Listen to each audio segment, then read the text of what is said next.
This is Mary Prasad, art by mdp.blogspot.com. In this video, I'm going to show you how to use Stays On Studio Glaze to make really beautiful background papers. For this project, you'll need the following supplies listed on the screen.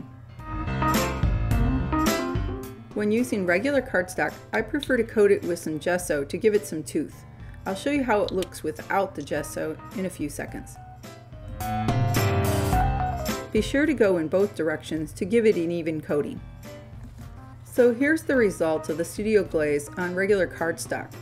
The colors are a bit faded, and if you like that, that's fine, but I prefer to have a more vibrant color.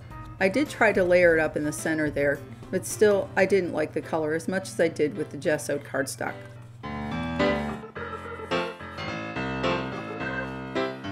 The left side is how it looks on gessoed cardstock. You can see the colors are very vibrant. On the right is not gessoed, but I used creative medium to mix in with the Studio Glaze, so it came out just fine. This last piece was done on glossy cardstock. The Studio Glaze glides more over the surface and gives a transparent look to it. Even when dry, the Studio Glaze retains a lot of its texture. Here's another look at the texture on the other piece.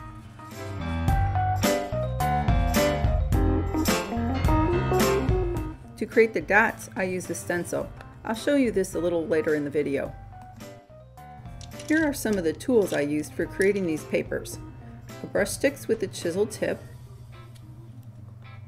a palette knife, and a couple of doodle sticks, one with a chisel tip and one with an angled chisel tip. These are made out of silicone and they're very easy to clean. These are the 4 Studio Glazes I'll be using.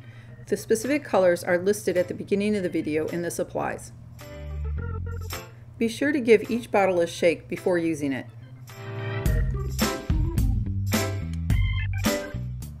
Also wipe the tip before replacing the cap. Now for the fun part. Just grab some color and spread it around randomly. Use a little more pressure on the palette knife to get thinner, more transparent areas, or less pressure to get thicker, less transparent areas. You can also apply several colors at the same time by dipping in the palette knife.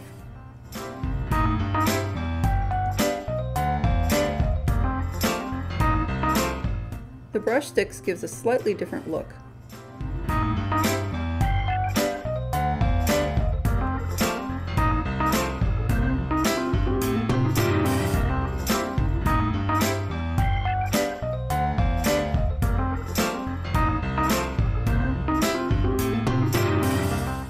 The Doodle Sticks with the chisel tip allows you to make similar but smaller marks.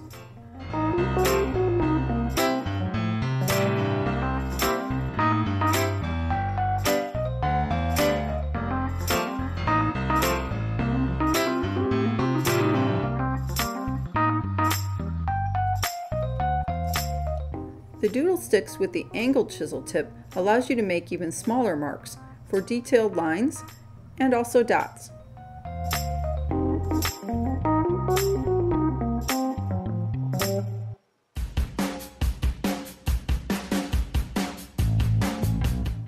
Check out all that texture. I know it looks a little busy, but I'm actually going to use this for die cutting. Cleanup is simple. Just spray a little alcohol and wipe with a paper towel. For my gessoed sheet, I'm going to use Stays On ink and my large music stamp.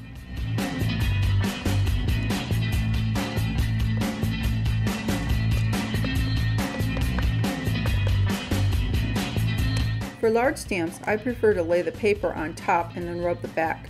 Unfortunately, I didn't get the middle of this one. In this case, it doesn't matter. I'm going for a sort of shabby look. I basically repeated the same process as before, except I didn't put quite as much on. Notice how the gesso grabs onto the color. It's not quite as transparent. For instance, you don't see as much white as you did with the glossy cardstock.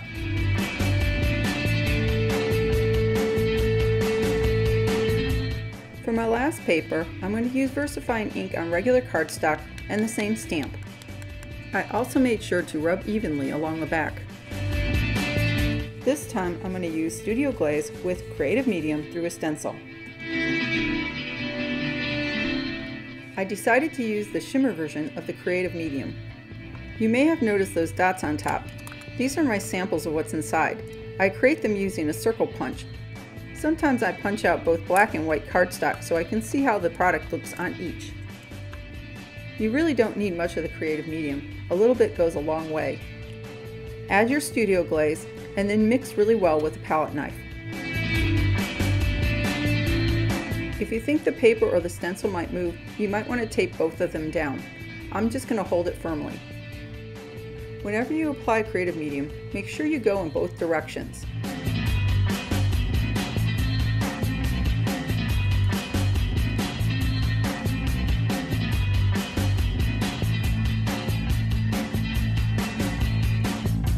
To remove the stencil, just lift up a corner, hold down the paper, and then pull up. Allow it to dry completely before applying ink. In this case, I'm using the Brilliance Dewdrop ink in Rocket Red Gold.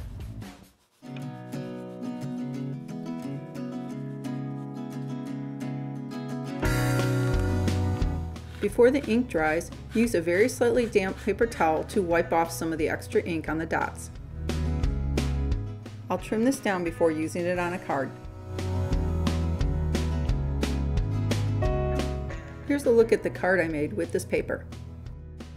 For details on making this card, please visit artbymdp.blogspot.com.